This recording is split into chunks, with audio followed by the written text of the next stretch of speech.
Actions, మన emotions, మన growth ఇవన్నీ ఒకే చోట మొదలవుతాయి. అదే మన మనసులో. ఈ రోజు నుంచి మనం కొత్త చాప్టర్ ద హ్యూమన్ మైండ్ని డిస్కస్ చేసుకోబోతున్నాం. ఇందులో మన మెదడు ఎలా పనిచేస్తుందో, మన పనితీరు ఎలా ప్రభావితం చేస్తుందో తెలుసుకుందాం. ఇది అర్థం చేసుకున్నవాడు తన జీవితాన్ని మార్చుకోగలడు. ముందుగా కేవ్ మ్యాన్ సిండ్రోమ్ అంటే మన మెదడు వేల ఏళ్ల సంవత్సరాల క్రితం మన పూర్వీకులు గుహల్లో జీవించినప్పుడు ఈ సిండ్రోమ్ ఏర్పడింది. అప్పుడు వారి లక్ష్యం ఒకటే, బతకడం. అంటే భయము, జాగ్రత్త, రిస్క్కి దూరంగా ఉండడం, ఇవే సహజ లక్షణాలు. కానీ ఇప్పుడు మనిషి అన్నవాడికి బతకడం ఒక్కటే లక్ష్యం కాదు. జాబులు చేస్తున్నాడు, బిజినెస్లు చేస్తున్నాడు, పరిస్థితులు మారిపోయాయి, వాడికి చాలా అవసరాలు వచ్చి పడ్డాయి. కానీ ఆ పాత భయం మాత్రం ఇంకా మనలో అలాగే ఉంది. కొత్త ప్రాజెక్టు మొదలు పెట్టాలంటే భయం వేస్తుంది, కొత్త ఐడియా ఇంప్లిమెంట్ చేయాలంటే ఫెయిల్ అయితే అనిపిస్తుంది. ఇది కేవ్ మ్యాన్ సిండ్రోమ్. మనలోని పాత భయాన్ని మనమే అరికట్టాలి. For example, Ritesh Agarwal, OYO founder, 19 ఏళ్ల వయసులోనే హోటల్ బిజినెస్ మొదలుపెట్టాడు. అందరూ ఇది అతిపెద్ద రిస్క్, నష్టపోతావు అన్నారు. కానీ అతను ఆ భయాన్ని ఇగ్నోర్ చేసి ప్లానింగ్తో ముందుకెళ్ళాడు. ఇప్పుడు ఓయో ప్రపంచవ్యాప్తంగా ఉన్న కంపెనీ. సో రిస్క్ చూసి వెనక్కి తగ్గకోకుండా దాన్ని ప్లాన్ చేసి ఎదుర్కొనడం నేర్చుకోండి. Number 2, performance requires. పనితీరుకి సరైన స్థాయి కావాలి. మన మైండ్ ప్రశాంతంగా, పీస్ఫుల్గా ఉండాలంటే ఒక సమతుల్యం కావాలి.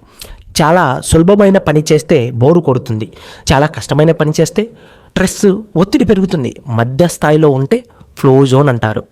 ఫర్ ఎగ్జాంపుల్, ఒక క్రికెటర్ని తీసుకుందాం. చాలా సులభమైన మ్యాచ్ అంటే దానిని సీరియస్గా తీసుకోడు. అతి కఠినమైన మ్యాచ్ అంటే స్ట్రెస్ అవుతాడు. కానీ సరైన సవాలు ఉన్నప్పుడు అతని పర్ఫార్మెన్స్ అద్భుతంగా ఉంటుంది. ఫర్ ఎగ్జాంపుల్, విరాట్ కోహ్లీ తన కెరీర్ ప్రారంభంలో ప్రతి మ్యాచ్కి చిన్న చిన్న లక్ష్యాలను పెట్టుకున్నాడు. మొదట 30 రన్స్ కన్సిస్టెన్సీ అనుకున్నాడు, తర్వాత 50 రన్స్, తర్వాత 100 రన్నులు. ఈ గ్రాడ్యువల్ ఛాలెంజ్ వల్ల అతను ఫ్లో జోన్లో ఉండి కన్సిస్టెన్స్ పర్ఫార్మెన్స్ ఇచ్చాడు. సో మీ పనిలో ఆ మధ్యస్థాయి సవాలు కనుగొంటే కన్సిస్టెన్స్ పర్ఫార్మెన్స్ వస్తుంది. Onion brain. మన మెదడులో 3 పొరలు ఉన్నాయి. సర్వైవల్ లేయర్ మన రక్షణ కోసం పనిచేస్తుంది. ఎమోషనల్ లేయర్ మన భావాలు, మన ఆకర్షణలు. థింకింగ్ లేయర్ మన ఆలోచనలు, ప్లానింగ్. మనం డిసిషన్ తీసుకునేటప్పుడు ఈ 3 పొరలు కలిసి పనిచేస్తాయి. కానీ చాలాసార్లు ఎమోషన్ లేదా భయమే మనపై ఆధిపత్యాన్ని చలాయిస్తుంది. ఫర్ ఎగ్జాంపుల్, రతన్ టాటా గారు ఒకసారి నానో కార్ లాంచ్ చేసే ముందు చాలా ఎమోషన్తో ప్రతి కుటుంబానికి ఒక కారు ఉండాలి అన్న విజన్తో ఈ డిసిజన్ తీసుకున్నాను అన్నాడు. తర్వాత మార్కెటింగు, పర్ఫెక్షన్ వలన నానో కార్ సక్సెస్ కాలేదు. ఆ తర్వాత ఆయన లాజికల్ థింకింగ్తో లాంగ్ టర్మ్ స్ట్రాటజీకి షిఫ్ట్ అయ్యారు. Tata Motors now focus on EVs with clear planning. ఇది థింకింగ్ లేయర్తో తీసుకున్న డిసిషన్ ఫలితం. సో పెద్ద డిసిషన్ తీసుకునే ముందు ఒకసారి ఆలోచనాపరమైన పొర నుంచి ఆలోచించడం చూడండి.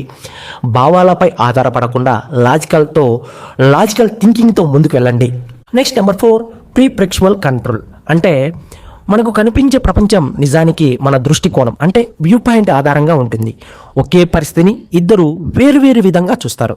ఫర్ ఎగ్జాంపుల్, ఒక కస్టమర్కి మెసేజ్ చేసి రిప్లై ఇవ్వకపోతే ఒక సేల్స్ పర్సన్ ఇవాళకి ఆసక్తి లేదనుకుంటాడు. మరొక సేల్స్ పర్సన్ బిజీగా ఉన్నారేమో, రేపు ఫాలో చేద్దాంలే అంటాడు. ఇద్దరిలో ఎవరు సక్సెస్ అవుతారు? రెండోవాడే. ఎందుకంటే అతని పర్ఫెక్షన్ పాజిటివ్గా ఉంది. For example, Dhirubhai Ambani petrol pump వద్ద పనిచేస్తున్నప్పుడు చాలా చిన్నదైన సేల్స్ రోల్స్లో ఉన్నాడు. కానీ ఆయన దాన్ని సాధారణ ఉద్యోగంగా కాకుండా బిజినెస్ నేర్చుకునే అవకాశంగా చూశాడు. అతని పాజిటివ్ పర్ఫెక్షన్ రిలయన్స్ ఎంపైర్కి ప్రారంభమైంది. సో పర్ఫెక్షన్ మారితే పర్ఫార్మెన్స్ కూడా మారుతుంది. Number 5, reference level. ప్రతి మనిషికి తనలో ఒక స్టాండర్డ్ ఉంటుంది. ఎంత సంపాదించాలి, ఎక్కడి వరకు చేరాలి అనే లక్ష్యం తన మెదడులో ఉంటుంది. దాన్ని రెఫరెన్స్ లెవెల్ అంటారు. ఫర్ ఎగ్జాంపుల్, ఒక వ్యక్తి నెలకు 50,000 సంపాదిస్తే చాలు అనుకుంటాడు. అతని ప్రయత్నం కూడా అంతవరకే ఉంటుంది. అదే నేను నెలకు ₹1,00,000 సంపాదించాలనుకుంటే అతని ఆలోచన, అతని ప్రయత్నము అన్నీ అంతకు ఎక్కువగానే ఉంటాయి. ఫర్ ఎగ్జాంపుల్, ఎలాన్ మస్క్ మొదట పేపాల్ అమ్మిన తర్వాత సంతృప్తి చెందలేదు. అతని రెఫరెన్స్ లెవెల్ని పెంచుతూ స్పేస్ ఎక్స్, టెస్లా వంటి కొత్త స్థాయి చేరాడు. అంటే నా స్టాండర్డ్స్ ఇది కాదు, ఇంకా పెద్దదాన్ని చేయగలను అన్న ఆలోచన. సో మీ రెఫరెన్స్ లెవెల్ని క్రమంగా పెంచుకోండి. అప్పుడు మీ పర్ఫార్మెన్స్ కూడా దానితో పాటు పెరుగుతూ వెళుతుంది. ఫ్రెండ్స్, కేవ్ మ్యాన్ సిండ్రోమ్ అంటే పాత భయాన్ని గుర్తించండి, కానీ ప్లానింగ్తో ఎదుర్కొనండి. పర్ఫార్మెన్స్ రిక్వైర్మెంట్స్ సరిగ్గా సరైన ఛాలెంజ్ ఉండే పనులు ఎంచుకోండి. ఆనియన్ బ్రెయిన్ అంటే భావాల కంటే ఆలోచనలతో డిసిషన్ తీసుకోండి. ప్రిచువల్ కంట్రోల్ అంటే పాజిటివ్ పర్స్పెక్షన్తో కలిగి ఉండండి. రిఫరెన్స్ లెవెల్ అంటే మీ స్టాండర్డ్స్ని పెంచుకోండి. ఆ మెదడు మన డిసిషన్ని నియంత్రిస్తుంది. అది అర్థం చేసుకున్నవాడు జీవితాన్ని మార్చుకోగలడు. వీడియో నచ్చితే తప్పకుండా లైక్ చేయండి. మరొక ఇంట్రెస్టింగ్ వీడియోతో మళ్ళీ కలుద్దాం. Thank you for watching. Keep smiling.